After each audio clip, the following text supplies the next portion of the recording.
العلم هو النور الهادي والمفتاح لكل الخير من يرد الله به خيرا. بسم الله الرحمن الرحيم نحمده ونصلي على رسوله الكريم اما بعد وصلى الله على النبي الكريم. ويتم مدة السفر ماسح سافر قبل تمام يوم وليلة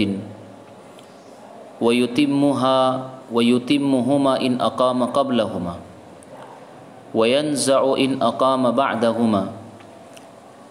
فها هنا 4 مسائل لأنه إما أن يسافر المقيم أو يقيم المسافر، وكل إما قبل تمام يوم وليلة أو بعدهما. وقد ذكر في المتن 3 منها ولم يذكر ما إذا سافر المقيم بعد تمام يوم وليلة وحكمه ظاهر وهو وجوب النزع.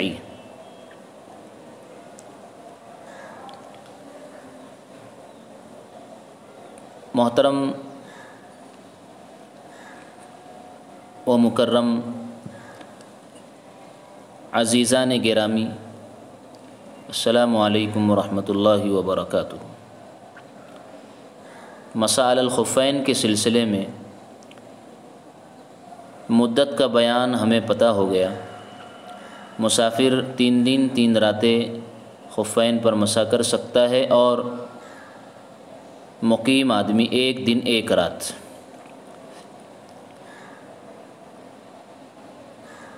اس میں مزید شکلوں اور صورتوں کو صاحب وقایہ بیان فرماتے ہیں،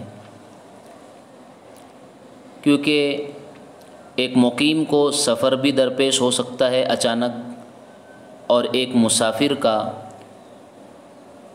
مقیم ہونا وقت سے پہلے یہ بھی ممکن ہے۔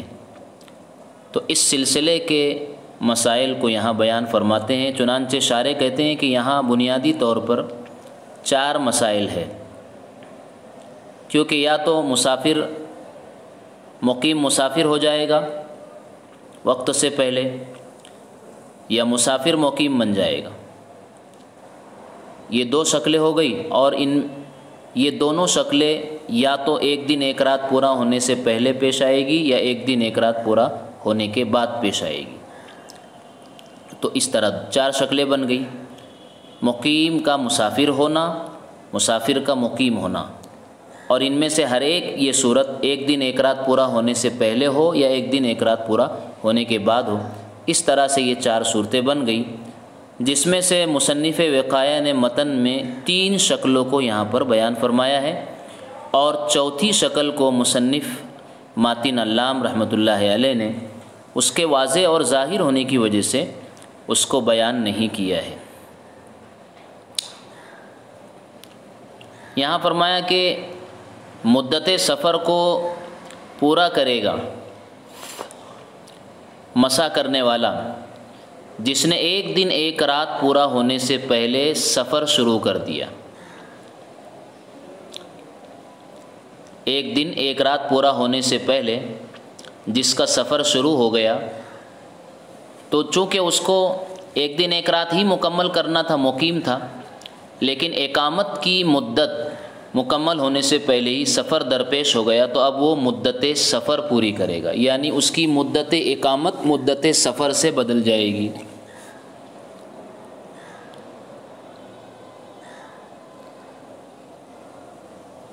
اس کی وجہ یہ ہے کہ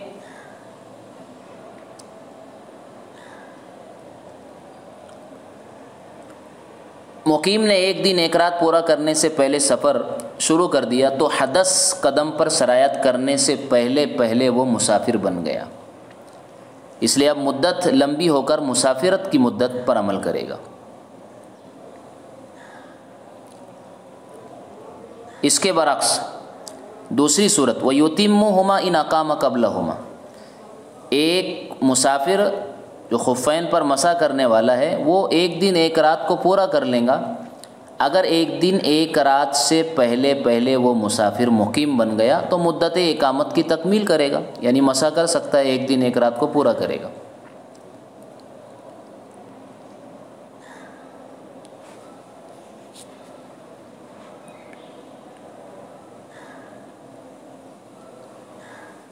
پوری کرے مدت اقامت کو۔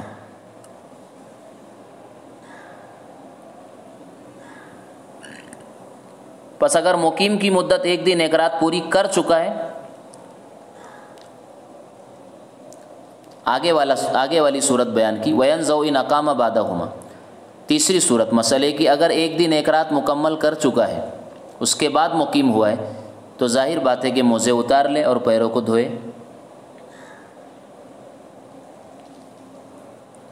اس لیے کہ اب وہ مسافر نہیں رہا، اور مسافرت کے بغیر خفین پر مسح کی جو سہولت ہے وہ اسے حاصل نہیں ہوگی۔ یہاں پر اصول یہ سمجھنا ہے کہ حدث قدم پر سرایت کرنے سے پہلے مدت کا حکم بدل سکتا ہے، جیسے کہ پہلے مسئلے میں مقیم آدمی کا سفر شروع ہو گیا 1 دن 1 رات مکمل ہونے سے پہلے، تو 1 دن 1 رات کی جو مدت شریعت نے اسے دی تھی اس سے پہلے ہی سفر شروع ہو گیا، یعنی کہ قدم میں حدث سرایت نہیں کیا، اس لیے اب حکم اقامت سے بدل کر کے مسافرت والا ہو جائے گا، یعنی 3 دن 3 راتیں وہ مسح کرے گا۔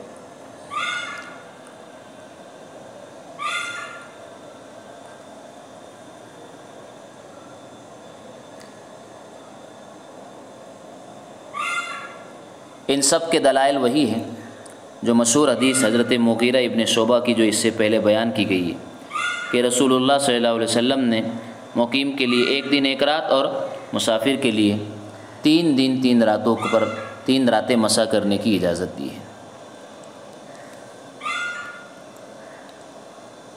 اب یہاں پر ایک بات اور سمجھنے کی ہے کہ مسح کا حکم وقت کے ساتھ متعلق ہے، جیسا کہ ابھی حدیث بتائے گی، اس لیے یہ دیکھا جائے گا کہ آخری وقت میں اس مسح کرنے والے کی حالت کیا ہے،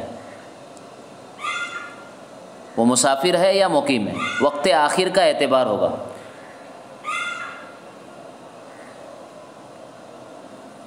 اس لیے مقیم کا چونکہ پہلی صورت میں وقت تو باقی تھا، اب وہ مسافر بن گیا تو مسافرت کا وقت تو مقیم کے ساتھ مل کر 3 دن لمبا ہو جائے گا، اور جس وقت سے مسح شروع کیا تھا اس نے اس وقت سے 3 دن 3 رات پوری کرے گا۔ برخلاف جب اس نے اقامت کی مدت پوری کر لیا پھر سفر شروع کیا تو اب یہ مسافرت والا حکم اقامت والے حکموں سے متصل نہیں ہوگا، اس لیے کہ حدث قدم تک مدت پوری ہونے کے بعد سرایت کر چکا ہے، اب موزہ اس کو اتار کر پیروں کو دھونا پڑے گا۔ اس لیے کہ یہ بات پہلے بیان کی جا چکی ہے کہ موزہ سرایت شدہ حدث کو اٹھانے والا اور ختم کرنے والا نہیں ہے، وہ تو صرف آنے والے حدث کو روکتا ہے، رافع حدث نہیں ہے، خفین یہ مانع حدث ہے۔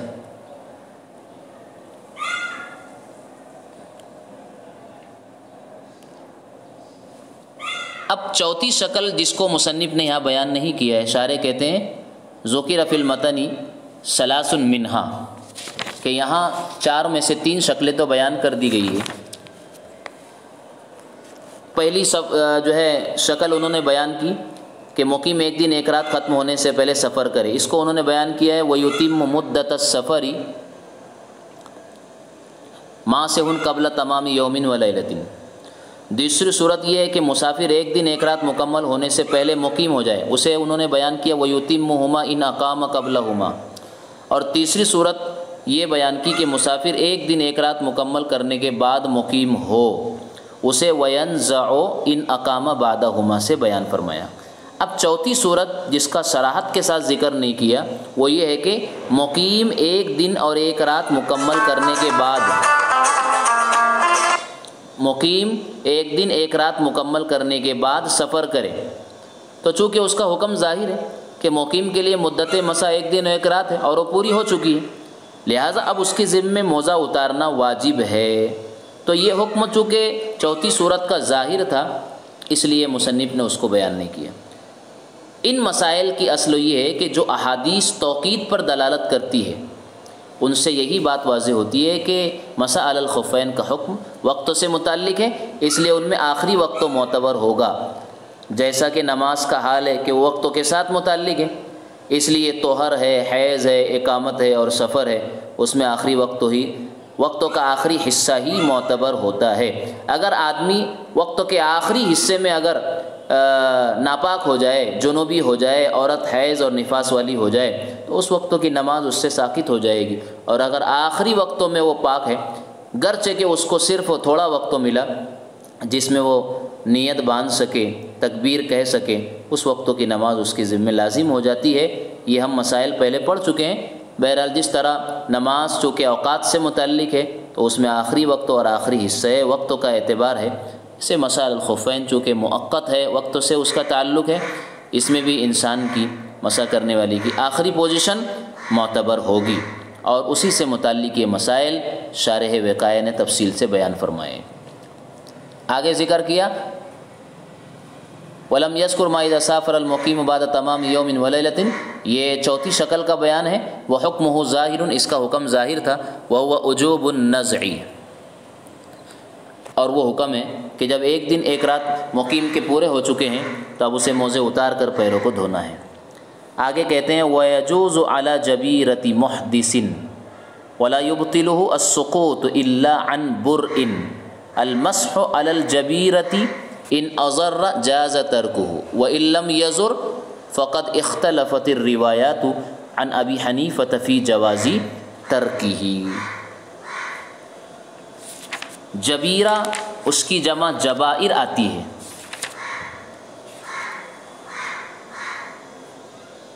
ہم اردو زبان میں اس کا ترجمہ پٹی کرتے ہیں، بعض علاقوں میں اس کا ترجمہ کھپچی سے کیا جاتا ہے۔ زخم پر جو پٹی باندھی جاتی ہے اس پر مسح کرنا جائز ہے۔ جیسے آج کے ہمارے زمانے میں ہڈیوں میں جو اسکریچ پیدا ہو جاتا ہے، ٹیچ پڑ جاتی ہے، تو ہڈی کو جوڑنے کے لیے پلاسٹر لگا دیا جاتا ہے تاکہ ایک عضو دوسرے عضو سے اور ہڈی کا ایک حصہ دوسرے سے مل جائے۔ اور زخم پر جو زخموں کے اندمال اور بھرنے کے لیے جو پٹی باندھی جاتی ہے اسے بھی جبیرہ کہے گی، اس پر مسح کرنا جائز ہے۔ اس لیے کہ ایک تو جواز کی بنیاد روایت موجود ہے حضرت جابر رضی اللہ تعالیٰ عنہ جس کے راوی ہے، اور امام ابو داود رحمۃ اللہ علیہ نے اس کی تخریج فرمائی ہے۔ اور دوسرے یہ کہ شریعت کے احکام میں حرج کو اٹھا دیا گیا ہے۔ اب اگر زخم پر جس شخص نے پٹی لگائی ہو اگر اسے کھول کر دھونے کا حکم دیا جائے تو اولاً تو پانی کے لگنے سے زخم کو نقصان ہوگا، ثانیاً اگر زخم و نقصان نہ بھی ہو تو بہرحال بار بار وضو کا مسئلہ درپیش ہے، اور بار بار کے پٹی کھولنے کی صورت میں تکلیف کا سامنا ہے اور کھولنے میں بار بار حرج بھی لازم آتا ہے۔ تو دفع حرج کے لیے شریعت نے جبیرہ ہی پر مسح کو جائز قرار دیا ہے۔ چنانچہ حضرت جابر رضی اللہ تعالیٰ عنہ کی روایت ہے قال خرجنا فی سفر فاصاب رجلا منا حجر۔ حاشیہ نمبر 1 میں آپ بالکل اوپر دیکھ سکتے ہیں کہ حضرت جابر فرماتے ہیں ہم سفر میں رسول اللہ صلی اللہ علیہ وسلم کے ہم سفر میں تھے، ہم میں سے ایک آدمی کو پتھر لگ گیا فشجہ فی راسہ، اور پتھر کی وجہ سے سر میں چوٹ آ گئی۔ تو اس نے اپنے ساتھیوں سے سوال کیا حل تجدون لی رخصہ فی التیمم، کیا تم میرے لیے تیمم کی رخصت پاتے ہو، کیا میں تیمم کر سکتا ہوں؟ صحابہ جنہیں پتہ نہیں تھا مسئلے کا فقالوا، انہوں نے کہہ دیا ما نجد لک رخصتاً وانت تقدیر علی الماء، تم پانی پر قادر ہو لہٰذا تمہارے لیے ہم کوئی رخصت تیمم کی نہیں پاتے ہیں۔ فاغتسل فمات، اب اس نے جو ہے اس جواب سن کر کے غسل کر لیا اور اس کا انتقال ہو گیا۔ حضرت جابر کہتے ہیں فلما قدمنا علی رسول اللہ اخبر بذلک، جب ہم رسول اللہ صلی اللہ علیہ وسلم کے پاس آئے تو ہم نے اس بات کی خبر دی۔ فقال، تو جواب میں آپ نے فرمایا قتلوہ قتلہم اللہ، جن لوگوں نے اس کو رخصت نہیں دی تیمم کی، جس کی وجہ سے اس نے غسل کیا اور اس کا انتقال ہو گیا، ان لوگوں نے اس کو مار ڈالا، اسے ہلاک کر دیا، اللہ انہیں ہلاک کرے۔ آپ نے آگے فرمایا انہوں نے جب انہیں پتہ نہیں تھا تو انہوں نے سوال کیوں نہیں کیا؟ اللہ سألو اذا لم یعلموا، جب پتہ نہیں تھا تو انہیں معلوم کرنا چاہیے تھا۔ فإنما شفاء العی السؤال، اس لیے کہ بے چین آدمی کی شفا اور نامعلوم شخص کی شفا سوال کر لینا ہے۔ سوال کرنے سے آدمی کو ایک راہ مل جاتی ہے اور دشواری میں آسانی پیدا ہو جاتی ہے۔ بہرحال اس حدیث پاک سے یہ واضح ہوا کہ جبیرہ پر کہ اس مسح کرنا درست ہے۔ آپ نے فرمایا انما کان یکفیہ ان یتیمم او یشد علی جرحہ خرقہ ثم یمسح علیہ، کہ یا تو وہ تیمم کر لیتا اور خرقہ اور پٹی زخم پر باندھ لیتا اور اس کے بعد اسی پر مسح کر لیتا اور اس کے بعد پورے بدن کو دھو لیتا۔ بہرحال مسح علی الجبیرہ کا ثبوت اس حدیث پاک سے واضح طور پر ہو رہا ہے۔ اس کے علاوہ اور بھی روایت ابن عمر رضی اللہ تعالیٰ عنہ کہ ان نبی صلی اللہ علیہ وسلم کان یمسح علی الجبائر، آپ جبیروں پر مسح فرمایا کرتے تھے۔ اور جیسا کہ بتایا کہ اس میں حرج ہے کہ پٹی کھولنا اور زخم پر کو دھونا یہ نقصان دہ ثابت ہو سکتا ہے، تو اس صورت میں جبیرہ پر مسح کرنا درست ہے۔ وَيَجُوزُ عَلَى جَبِيرَةِ مُحْدِثٍ، یہاں پر مصنف رحمۃ اللہ علیہ نے محدث کا لفظ استعمال کیا کہ جبیرہ پر مسح کرنا جائز ہے محدث کے لیے۔ اس کا ظاہر تو یہ بتا رہا ہے کہ جنوبی آدمی، حیض اور نفاس والی عورتیں جبیرہ پر مسح کرنا ان کے لیے جائز نہیں ہے، لیکن معاملہ ایسا نہیں ہے، بلکہ یہاں محدث سے مراد عام ہے، چاہے وہ حدث اصغر والا ہو یعنی بے وضو شخص ہو یا حدث اکبر والا ہو یعنی جنوبی آدمی ہو،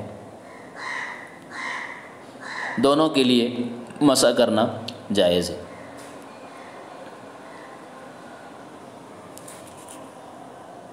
اسی طرح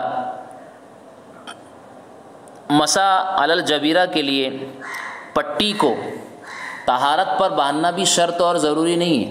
اگر پٹی زخم پر بلا طہارت حدث کی حالت میں بھی اگر باندھی گئی ہے تب بھی جبیرہ پر اور پٹی پر مسح کرنا جائز اور درست ہے، اس لیے کہ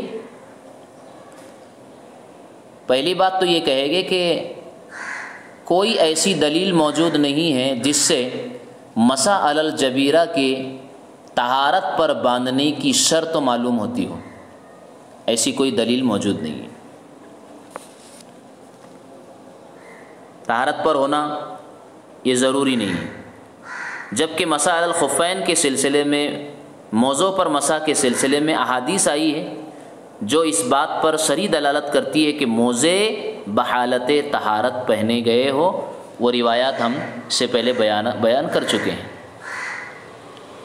دوسری بات یہ کہیں گے کہ عموماً زخم پر اور ٹوٹی ہوئی ہڈی پر جو جبیرہ اور پٹی باندھی جاتی ہے وہ بہت گھبراہٹ کی حالت میں اور عجلت کی حالت میں باندھی جاتی ہے تاکہ زخم سے خون کم سے کم بہے، خون بند ہو جائے۔ تو چونکہ یہ عجلت اور بہت تکلیف کی حالت میں اور باندھی جاتی ہے عموماً، اس لیے اس میں طہارت کی شرط لگانے میں بھی حرج ہوگا۔ اس لیے فرمایا کہ جبیرہ کے مسح کے لیے طہارت پر باندھنا ضروری نہیں ہے۔ اب ایک ہے پٹی کا گرنا، پٹی گر جائے تو اس کی دو صورتیں ہو سکتی ہیں، ایک تو یوں ہی گر جائے زخموں کے اچھا ہوئے بغیر، اور ایک ہے زخم اچھا ہونے کے بعد گرے۔ اگر زخم اچھا ہونے کے وجہ سے اگر پٹی گر جائے تو چونکہ حرج ختم ہو گیا، جس حرج کی وجہ سے مسح کی اجازت تھی، تو اب اس جگہ کو یعنی زخم والی جگہ کو دھونا لازم ہوگا۔ دوسری کوئی صورت کافی نہیں ہوگی یعنی نہ مسا چلے گا نہ امرار الماء پانی کا گزار دینا کافی ہوگا۔ اور اگر پٹی کا یہ گرنا سقوط برء کی وجہ سے یعنی اچھا ہونے کی وجہ سے نہیں ہے بلکہ اس پر سے پانی گزارا جس کی وجہ سے پٹی گر گئی، ڈھیلی ہونے کی وجہ سے گر گئی، تو ایسی صورت میں مسا جائز رہے گا کیونکہ عذر ابھی بھی باقی ہے جیسے کہ پہلے تھا۔ فرمایا کہ وَيَجُوزُ عَلَى جَبِيرَةِ مُحْدِثٍ وَلَا يُبْطِلُهُ السُّقُوطُ إِلَّا عَنْ بُرْءٍ کہ محدث کی پٹی پر مسا جائز ہے، محدث بحدث اصغر ہو یا بحدث اکبر ہو۔ وَلَا يُبْطِلُهُ السُّقُوطُ اور مسا کو نہیں باطل کریں گا پٹی کا گر جانا، إِلَّا عَنْ بُرْءٍ مگر یہ کہ وہ اچھا ہونے کی وجہ سے ہو، اچھا ہو کر کے گرے تب تو مسا کو باطل کر دیں گا یہ گرنا۔ المسح علی الجبیرہ ان اضر جاز ترکہ اگر جبیرہ پر مسا کرنا ان اضر زخموں کو نقصان دہ ہو تو مسا کا ترک کرنا جائز ہے۔ وَإِن لَمْ يَضُرْ اور اگر مسا پٹی پر مسا کرنا یہ زخموں کو نقصان دہ نہیں ہے، فقط اختلفت الروایات عن ابی حنیفہ فی جواز ترکی اب جواز ترک کے سلسلے میں امام ابو حنیفہ رحمۃ اللہ علیہ سے مختلف روایات ہیں۔ چنانچہ صاحبین کے نزدیک ترک مسا کو ترک کرنا جائز نہیں ہے۔ اگر اس نے مسا ترک کیا یعنی مسا کرنا زخموں کو نقصان دہ نہ ہو تو اب مسا کو ترک کرنا جائز نہیں ہے، اس کو چاہیے کہ وہ مسا کرے۔ اگر مسا ترک کیا تو صاحبین کے نزدیک اس کی نماز جائز نہیں ہوگی، جبکہ امام اعظم ابو حنیفہ رحمۃ اللہ علیہ کے ایک قول میں ترک مسا اس صورت میں بھی جائز ہے۔